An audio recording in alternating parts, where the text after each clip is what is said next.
Well, ang naging problema dito, wala tayong fiscal discipline, tsaka the integrity of the budget process was undermined starting 2023. I'll give you an example. Let's start with fiscal discipline. Wala siyang fiscal discipline. Halimbawa, nung 2023, Opo. yung program budget, ito talaga yung GAA. 8 buwan yan na ginawa ng executive, ha? Dumaan yan sa agency, sa DBM, sa cabinet. Pagkatapos nun, dumaan pa sa plenary debate sa House, sa Senate. Dumaan pa sa period of amendments.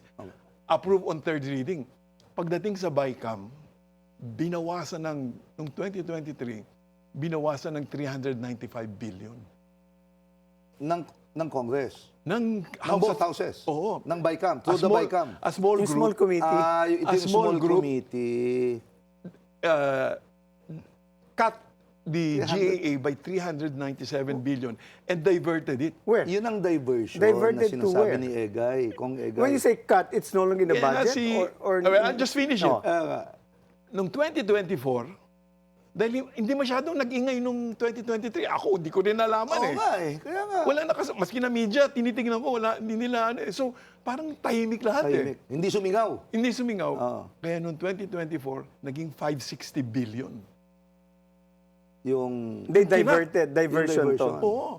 Tapos noong 2025, mga 487 billion. So, halos 1.45 trillion. So, in principle ho kasi, what you submit in Congress, hindi mo pwedeng sobrahan. Oo. You can only, Align. mekos-mekos. Ito, hindi mo ito binawasan.